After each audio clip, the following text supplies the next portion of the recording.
ایک بھائی نے فرمایا کہ سفر میں جمعہ قضا ہو جائے تو اب وہ سفر میں ہی ظہر کے 4 فرض پڑے گا یا 2 پڑے گا؟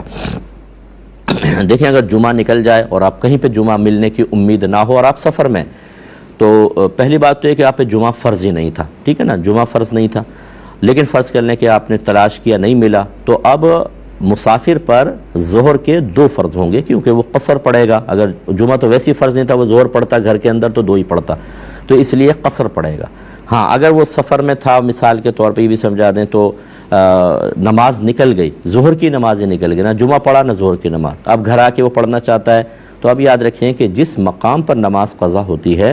اس کی ادائیگی کے وقت اسی مقام کا اعتبار ہوتا ہے۔ یعنی یہاں پر اب چونکہ جمعہ تو ہے ہی نہیں آپ پہ فرض، اور ظہر کے آپ کو 2 فرض پڑھنے تھے، گھر واپس آئیں گے تو 2 فرض وہاں پہ لازم ہوئے تھے وہی قضا ہوئے ہیں، تو گھر آ کر بھی 2 ہی پڑھیں گے، وہ 4 نہیں ہو جائیں گے۔ اور اگر خدا نخواستہ گھر پہ ظہر نماز قضا ہو گئی تھی، 4 پڑھنی تھی، اب آپ سفر میں آ گئے، ٹائم تھا، آپ نے کہا چلو یار ظہر والی قضا پڑھ لیتا ہوں، تو جہاں قضا ہوئی اس مقام کا اعتبار ہے، وہ 4 ہی پڑھنی ہوگی، حالانکہ آپ حالت سفر میں ہیں، یہ سمجھ لیجیے قضا کے بارے میں، ٹھیک ہے نا۔